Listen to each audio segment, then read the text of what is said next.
Vacancy, the shape of you.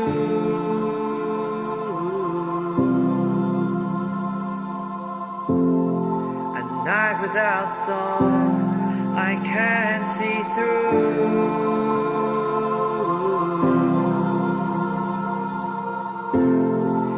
In this place, I am blind, looking for answers that I'll never find. It's on my mind, and I wish you knew.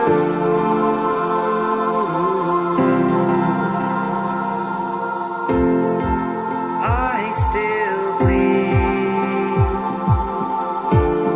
It seeps from me so slow, and I still need some time to let you go.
Stop the flow, and I still need love to let you go.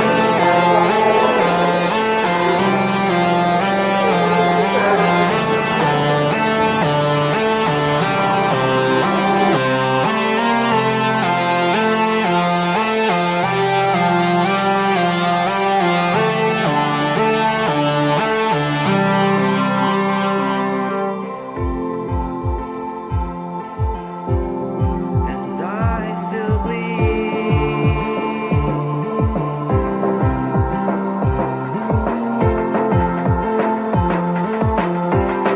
And I still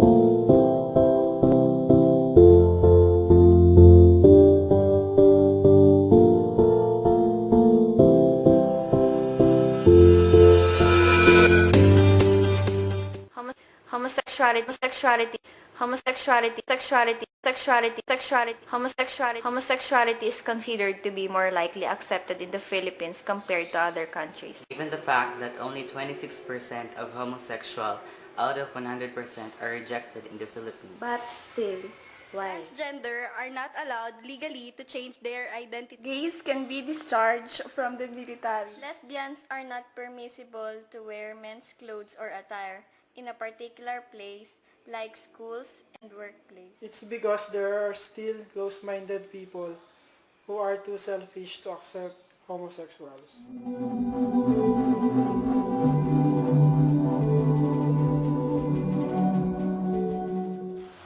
Siguro nung bata pa.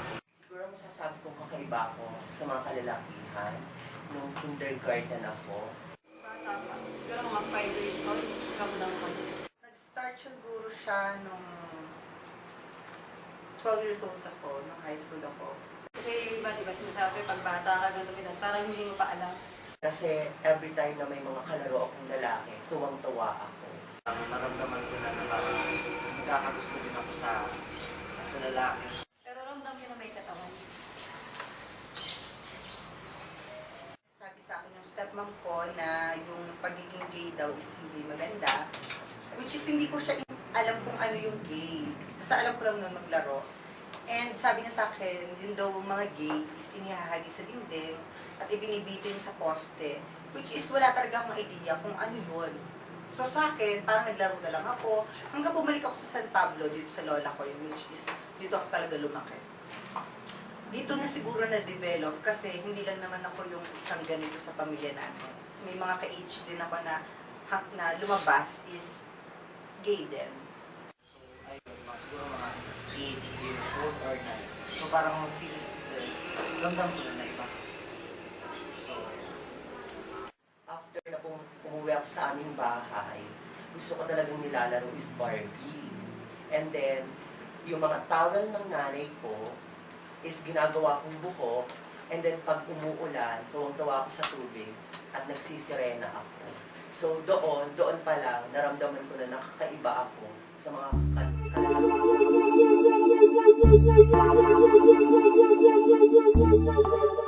Wala pa naman. So nag-enjoy ako. Sobrang nag-enjoy.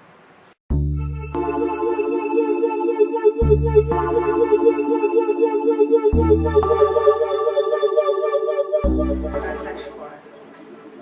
Isang beses pa lang siguro. siguro advantage na din ng pagiging bisexual sa pagiging pag-gay is yung walang discrimination. Alam mo yun, hindi maaaring pangunawa na katulad na iba na kaya nilang punawain lahat. Kay tomboy, kay badingka, meron taong masama talaga yung ugali. I mean, bastos. Hindi marunong rumispeto sa kapwa. Sa iba. Bilang isang bakla, palagi na kaming nilalait dito sa ating mundong ginagalawan.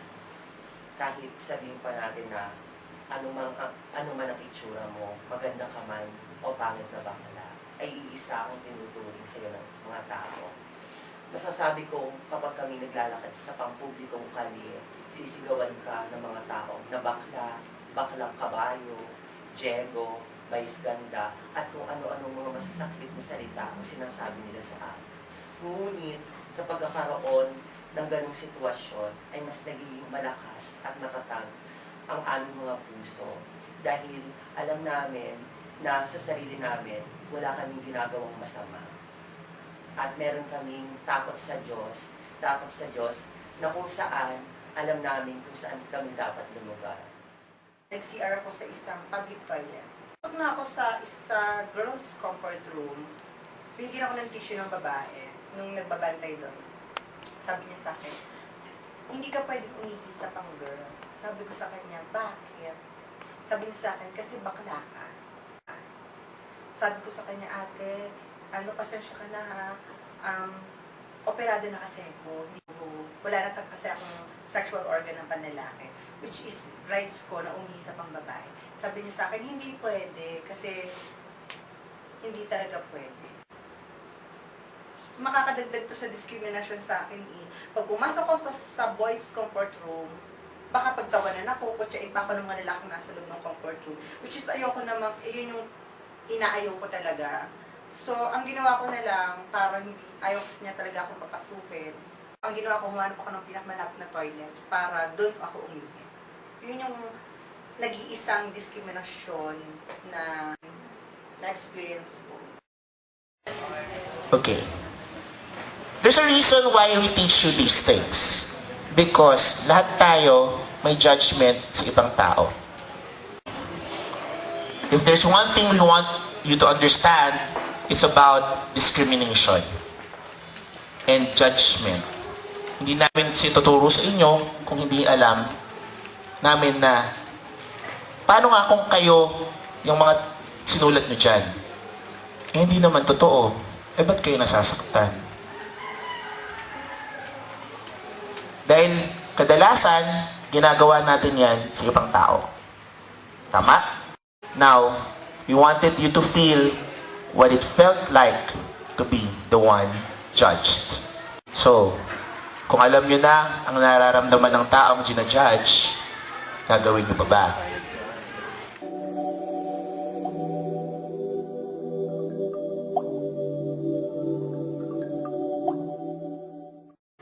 Bata pa lang ako, gusto ko na yun. In-embrace ng family ko yung sexuality ko. Gusto ko na talaga. Kasi wala naman ako nakikita dating baklang lalaki. Puro girl. Gusto ko talaga noon is magpaka-girl. Tapos, nung dumating ako sa pagkakataon na gusto ko, sabi ng mga kapatid ko, pag-isipan ko daw, dapat na akong question sa akin ng sister ko, hindi ka ba natatakot sa Diyos? Sabi ko sa sister ko, natatakot. Kasi katoliko ako, may paniniwala ako sa Diyos. Pero kung iisipin ko yung takot, paano ako magiging masaya? Paano makakamtan yung kaligayahan na dream ko since bata pa ako? Ginawa ko, nag-work ako. Sa pag-work na yun, nagkameron ako ng money, enough money.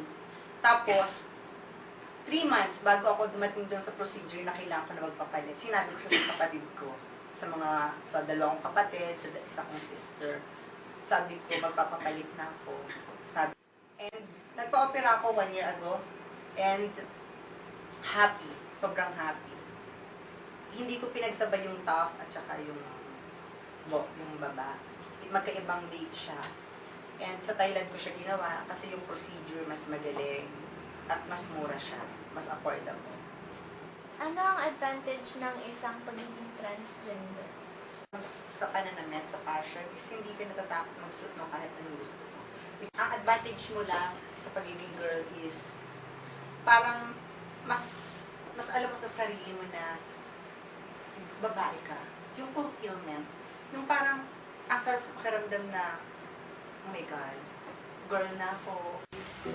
Masasabi mo bang ikaw ay tanggap sa lipunan ng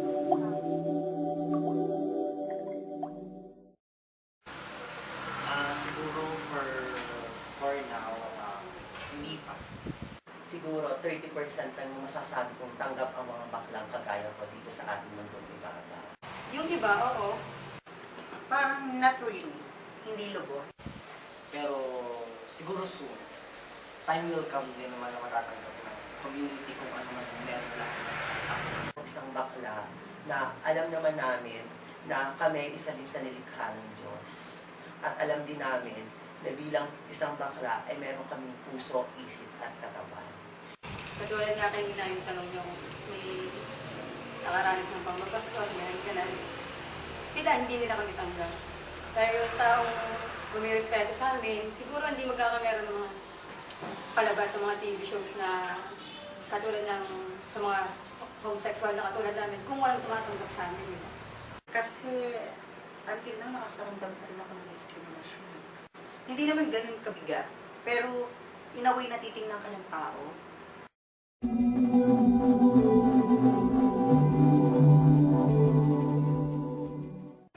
Ng pamilya ko, oo, natanggap nila agad ako. Pero yung daddy ko, hindi ko alam yun. Kasi bata pa lang ako nung iniwan niya kami. Pinaalagaan niya kami sa lola ko, nagsusupport na lang siya ng money. Hanggang sa namatay yung daddy ko, hindi niya alam kung ano.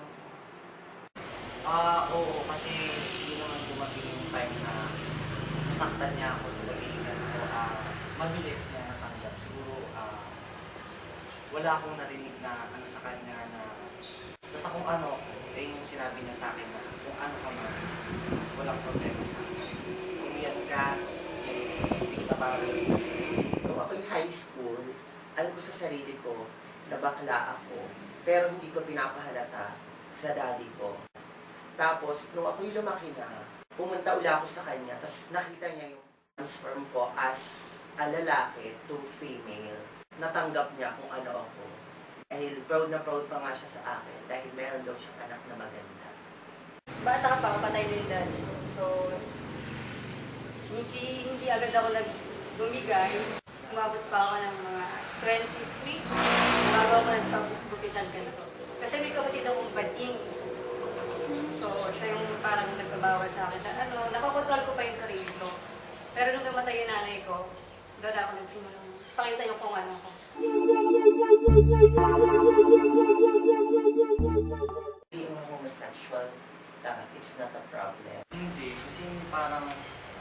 hindi siya magiging problema kasi depende din naman yun sa'yo kung ano kung paano ka gagawa ng ano eh, kung anong gagawin mo para magka-problema. Kaso, hindi siya. Para sa akin, hindi. Because I believe in my own existence to prove to everyone that we are not wasting our economy. Many people say that being a homosexual is a big challenge towards other people. But then we are ready to face the truth in reality of life. Katulad ko, ako na to ito yung nararamdaman ko. Siguro kung hindi ko ilalabas, magiging problema ko. Pero kung poproblemahin ako ng ibang tao, bahala sila. Wala akong ginagawa sa inyo, bahala kayo. As long na wala akong pinapakita hindi maganda, hindi niyo ako para problemahin.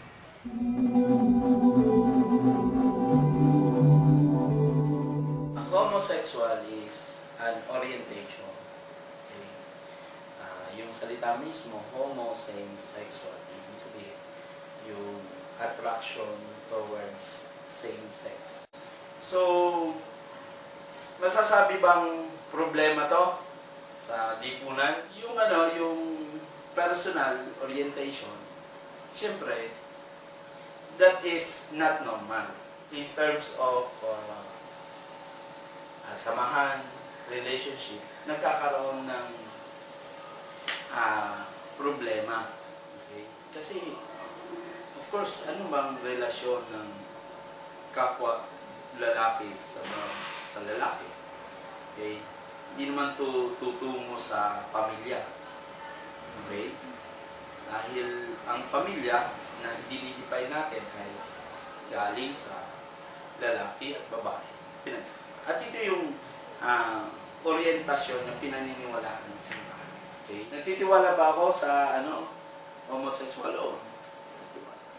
Orientasyon nga yan, ang sinasabi lang ng simbahan, kung paano nila ginagawa, kung paano sila nagpa-practice nito, yun ang hindi tanggap. Pero yung kanyang pagkatao, tanggap yun. Okay.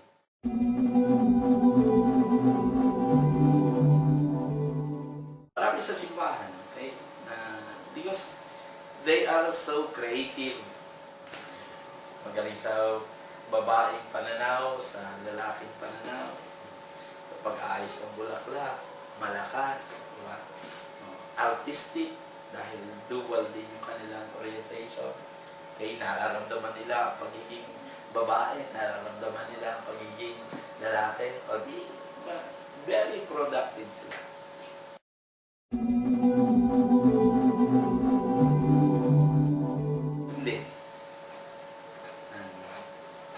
Hindi kasalanan ng ang sinasabi lamang ng simbahan, ito'y may tendensiya na magdala sa kasalanan sa mga practices ng homosexual. Wala namang problema. Kaya, we don't find solution. Because we accept it.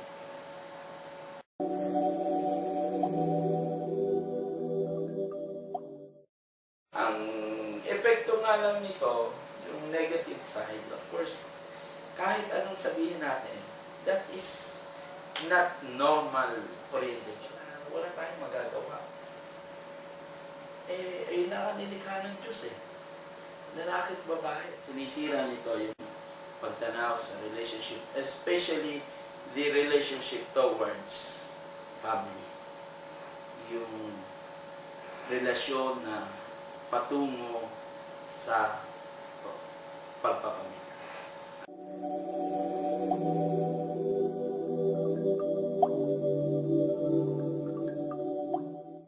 Yung statistika kasi na nagpapakita na maraming mga miyembro ng LGBT ang inaabuso at walang mapagsumbungan at napakarami na 1990s pa ang mga naging biktima ng LGBT anti-discrimination, walang help desk. Kaya sabi ko, I think it's about time na magkaroon tayo ng bill kung saan ang karapatan ng kababaihan at ng kalalakihan ay dapat matamasa rin ng mga miyembro ng LGBT.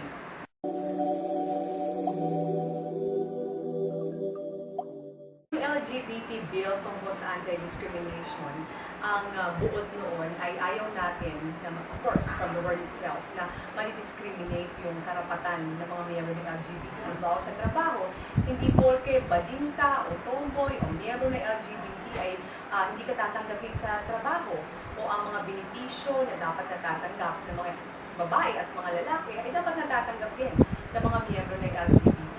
Halimbawa sa pagiging sundalo, iba sasabihin ng iba, miyembro ng LGBT yan, hindi dapat tinatanggap. Pero hindi dapat nakabatay sa kasarian, kundi nakabatay ito sa kakayahan at kagustuhan ng tao para dito.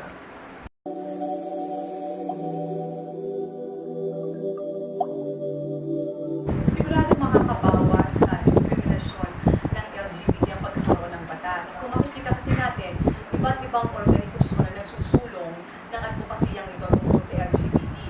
Pero alam niyo naman sa Pilipinas, I think kahit naman sa bansa, kailangan may ipin yung batas para may patupad at para sundin ng mga tao. Kung mananatilang advokasya lamang at opinyon ng mga tao kung anong dapat ibigay na karapatan sa mga LGBT, kung hindi sa batas, mahirap na sundin ng mga tao. Pero kung batas, wala silang choice kundi talagang sundin. Katulad din ng pagpapabigat ng kaparusahan para sa mga nag-abuso sa mga LGBT. Gusto rin natin mas pabigat ang parusa para sa kanila para talagang sundin at matapos na abusin ng mga LGBT. Bukod dyan, inihain din natin yung bill kung saan dapat magkaroon ng help desk sa bawat police station sa buong bansa na tutugon at pwedeng pagsumbungan ng mga LGBT.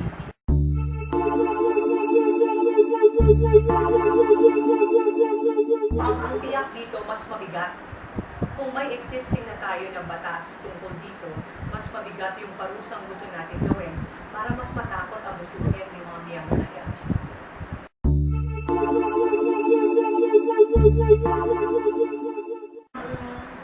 Alam mo, importante yung uso ng bayan.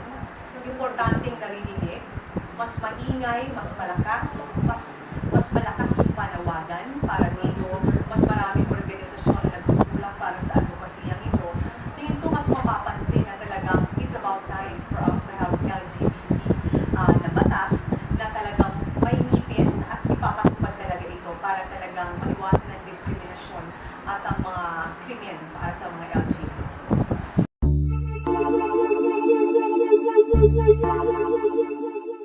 Hindi immoral ang pagiging LGBT. Una, sila ay tao rin. Ang karapatan, ang benepisyo, ang buhay na dapat dinaranas ng isang babae at ng isang lalaki ay dapat karampatan din na dinaranas nila. Tingin ko napaka-discriminating pag sinabi natin immoral ito. Ano ang immoral sa isang taong gusto rin maghanap buhay? Ano ang immoral sa isang taong gustong mag-aral? Ano ang immoral sa isang taong gustong makatanggap ng hustisya sa kanyang siya inabuso? So, tinitingnan ko ang equation na ang babae, ang lalaki, ang LGBT ay pare-pareho lang.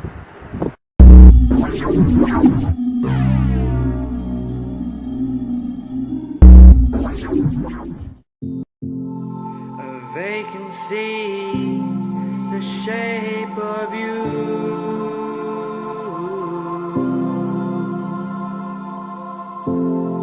A night without dawn, I can't see through.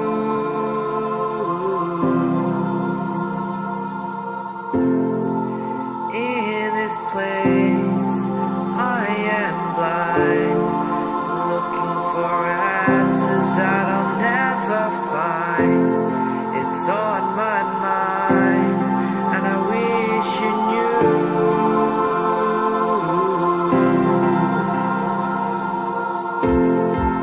I still bleed. It seeps from me so slow, and I still need some time to let you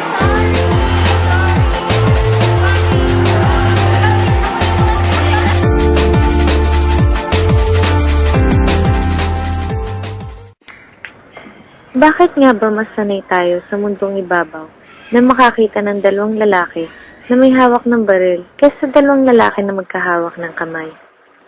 Bakit may mga tao na patuloy na hinuhusgahan at tinatapakan ang mga bakla, tomboy, bisexual at transgender? Hindi nila kasalanang maging ganun sila. Nagpapakatotoo lamang sila at doon sila masaya. Hindi ba pwedeng tama na? Hindi natin alam ang mga kwento sa likod ng mga ngiti nila. Kung tutuusin, sila pa minsan ang sumusuporta sa kanilang pamilya.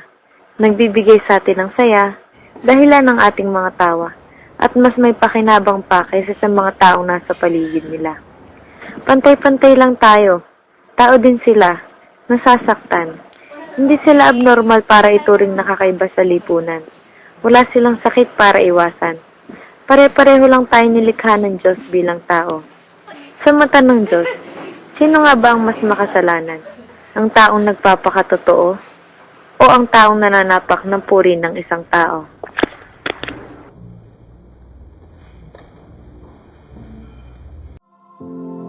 A night without dawn, I can't see through.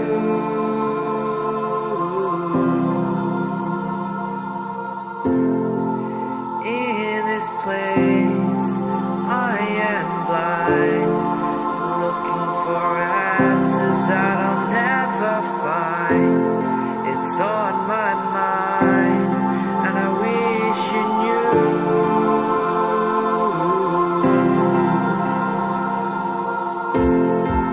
I still bleed. It seeps from me so slow, and I still need some time to let you go.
I still bleed,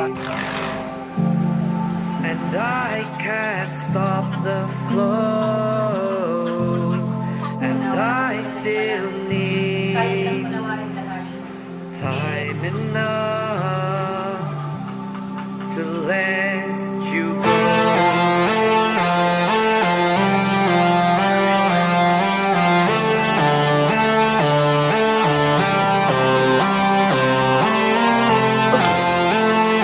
There's a reason why I teach you these things.